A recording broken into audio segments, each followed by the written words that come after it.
تو کیا یہ حکومت مجھ پہ یہ الزام لگا رہی ہے کہ چین کی حکومت نے مجھے رشوت دی ہے؟ اگر ایسا ہے تو کیا انہوں نے چین کی حکومت سے شکایت کی ہے؟ صرف یہ ایک کیس آپ کو یہ بتلانے کے لیے کافی ہے کہ یہ صرف جھوٹ اور بہتان کے اوپر اپوزیشن کو بدنام کرنے کے لیے اپنے بیانیے بناتے ہیں تاکہ ان کی ناکامی سے لوگوں کی توجہ ہٹ سکے. بہت شکریہ سر. حسن صاحب یہ بتائیے گا, آپ نے پورا گورنمنٹ کی پالیسی کا پوسٹ مارٹم کیا, آج نون لیگ کی اسکروٹنی کمیٹی میں پیشی تھی اور 3 مختلف آرڈرز میں الیکشن کمیشن یہ حکم دے چکا ہے کہ نون لیگ اپنے فنڈز کے ذرائع بتائے, تو کیا آج آپ کے جواب سے کمیشن مطمئن ہوا ہے؟ دیکھیے, یہ جو کمیٹی بنائی گئی اس کے ٹی او آرز میں یہ لکھا گیا کہ جو پی ٹی آئی کی درخواست ہے اس کی روشنی میں ہمیں کریڈیبل اوتھینٹک انفارمیشن دی جائے کہ ہم نے غیر ملکی یا ممنوع ذرائع سے کون سی فنڈنگ حاصل کی ہے.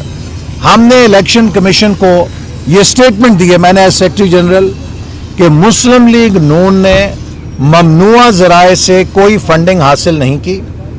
مسلم لیگ نون نے in like P T I اپنے تمام بینک اکاؤنٹس الیکشن کمیشن سے شیئر کیے ہوئے ہیں. ہمارے کوئی خفیہ اکاؤنٹ نہیں, جبکہ پی ٹی آئی کے درجنوں خفیہ اکاؤنٹ پکڑے جا چکے ہیں, ان کی چوری پکڑی جا چکی ہے. ہماری کوئی ایسی چوری نہیں ہے کہ ہم جس کو چھپائیں. ہم نے شفاف ٹرانسپیرنٹ انداز میں اپنے اکاؤنٹس الیکشن کمیشن کے ساتھ شیئر کیے ہیں, اور ہم نے اپنے ڈونرز کی تمام فہرست بھی الیکشن کمیشن کے ساتھ شیئر کی ہے, اور تمام ہماری ٹرانزیکشنز کی تفاصیل بھی ہم نے الیکشن کمیشن کو سبمٹ کرا دی ہیں. پہلا الزام نون لیگ کے اوپر یہ ہے کہ آپ کو مرے ہوئے لوگ بھی فنڈ دیتے رہے ہیں.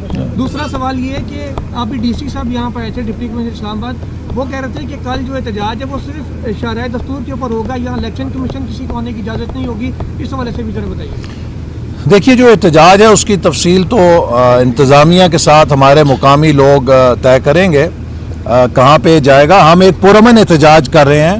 ہمارا مقصد کوئی توڑ پھوڑ نہیں ہے.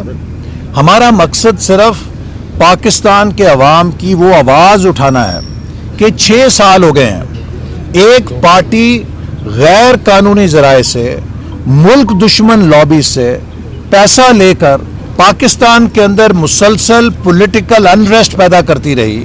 پاکستان کے انتخابات میں اس پیسے سے اس نے دھاندلی کی ہے. جیسے میں نے آپ سے کہا کہ اتنا ایویڈنس آنے کے بعد اب تو 2018 کے الیکشن کو نال اینڈ وائڈ قرار دینا چاہیے, چونکہ اس کے اندر ایک ایسی جماعت نے کثیر سرمایہ استعمال کیا ہے جو پروہیبٹڈ فنڈنگ کے ساتھ استعمال کیا گیا, جو ملک دشمن سرمایہ استعمال کیا گیا پاکستان کے اندر سیاسی ڈی اسٹیبلائزیشن کے لیے. آپ نے الزام لگایا ہے کہ پاکستان تحریک انصاف کو ممنوعہ فنڈنگ بھی ہوئی ہے, فارن فنڈنگ بھی ہوئی ہے, اور انہوں نے پاکستان میں انریسٹ پیدا کرنے کی کوشش کی ہے. اکبر ایس بابر 2014 سے پٹیشنر ہیں, 2013 سے 2018 تک آپ کی حکومت رہی, آپ وزیر داخلہ رہے, آپ نے کارروائی کیوں نہیں کی؟ آپ کر رہے ہیں نہیں.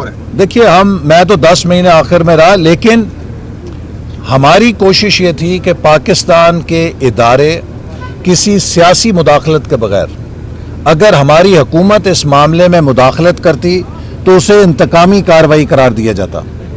اور آپ نے دیکھا کہ ہم نے کوئی ایسا قدم نہیں اٹھایا جسے سیاسی انتقامی کارروائی کے زمرے میں لایا جائے.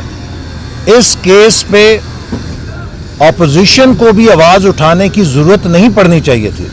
ہماری صرف یہ کمپلینٹ ہے کہ یہ کیس ہمارے اداروں کو بر وقت فیصلہ کرنا چاہیے اور احتجاج کی نوبت نہیں آنی چاہیے. ہمارے خلاف انہوں نے دھرنا دیا, پارلیمنٹ توڑی, پی ٹی وی توڑا, دہشت گردی کے کیسز تھے. ہم ان کو پکڑ کے جیلوں میں ڈال سکتے تھے, ہم نے نہیں ڈالا کیونکہ ہم نہیں چاہتے تھے کہ یہ تاثر دیں کہ ہم انتقامی کارروائی کر رہے ہیں. ایک منٹ ان کو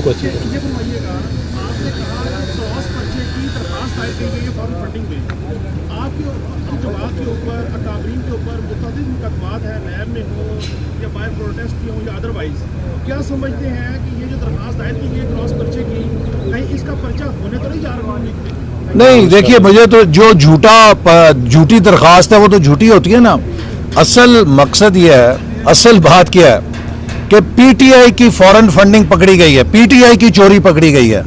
عمران خان جو مسٹر کلین بنتے تھے وہ مسٹر ان کلین ثابت ہو چکے ہیں. عمران خان جو صادق اور امین بنتے تھے وہ خائن ثابت ہو چکے ہیں کہ انہوں نے امانت میں بددیانتی کی ہے. اب جب ان پہ ملبہ گر رہا ہے وہ یہ چاہتے ہیں کہ جھوٹی درخواستوں سے وہ دوسروں کو بھی ملوث کرنے کی کوشش کریں. ہمارا ریکارڈ کلین ہے, ہمارے تمام اکاؤنٹ الیکشن کمیشن کو ہم نے دے دیے ہیں, ہم نے تمام اپنے ڈونرز کی تفصیل دے دی ہے, اور ہم نے الیکشن کمیشن کو کہا ہے کہ ہم نے کسی ممنوعہ ذریعے سے فنڈنگ حاصل نہیں کی. اب اگر وہ شور مچانا چاہتے ہیں, وہ الزام برائے الزام لگانا چاہتے ہیں, اس سے ہم نہیں روک سکتے. اصل حقیقت یہ ہے کہ پی ٹی آئی کے خلاف ایویڈنس آ چکی ہے اور اب تو خود ان کا اقبالی بیان آ گیا ہے. احسن اقبال صاحب, supreme court of Pakistan Hanif Abbasi case میں یہ قرار دے چکی ہے کہ جو فورن فنڈڈ پارٹی کے حوالے سے جو الزامات ہیں اس کو وفاقی حکومت نے دیکھنا ہے, الیکشن کمیشن نے نہیں دیکھنا. تو آپ اس وقت جو ہے وہ وزیر داخلہ بھی تھے, یہ تو آپ کی کورٹ میں گیند سپریم کورٹ نے اس وقت پھینک دی تھی. یہ جو under the supreme court T O R جو ہے اس کے مطابق یہ جس ادارے کی ذمہ داری ہے اس نے دیکھنا ہے, اور اگر ہماری حکومت اس پہ کوئی فیصلہ کرتی تو اس کو انتقامی کارروائی قرار دیا جانا تھا. تو اس لیے یہ جو فیصلہ ہے سپریم کورٹ کا یہ الیکشن کمیشن کے لیے آیا ہے کہ الیکشن کمیشن نے دیکھنا ہے. اچھا احسن اقبال صاحب, آپ نے کہا کہ آپ نے تمام ڈاکومنٹس تمام جواب دے دیے الیکشن کمیشن میں, تو مسلم لیگ نون پر ایک الزام یہ بھی تھا کہ یہ as a private company registered ہے انگلینڈ میں, تو اس حوالے سے کیا یہ نہیں غلط ہے, مردہ لوگوں کی فنڈنگ والا جواب دیجیے. نہیں کوئی ایسے نہیں, ہمارے سارے ڈونر زندہ ہیں الحمدللہ. کیوں مار رہے ہیں آپ؟ آج ہمارے کیمرہ مین کو احتساب وزارت میں جیو نیوز سے سینئر نائب صدر بھی ہیں, میں بطور پریزیڈنٹ ان پہ تشدد کیا بےمانہ وکیلوں نے اور ملزمان نے اور پولیس کھڑے ہو کے ان کو دیکھ کے نہیں, میں اس کی مذمت کرتا ہوں, اور جو صحافی ہیں انہیں ہر جگہ تحفظ دیا جانا چاہیے تاکہ وہ اپنے فرائض کو آزادانہ طور پہ سر انجام دے سکیں. تو جو جیو نیوز کے رپورٹر کے ساتھ تشدد ہوا ہے اس کی ہم کیمرہ مین کے ساتھ ہم پرزور اس کی مذمت کرتے ہیں. Thank you very much.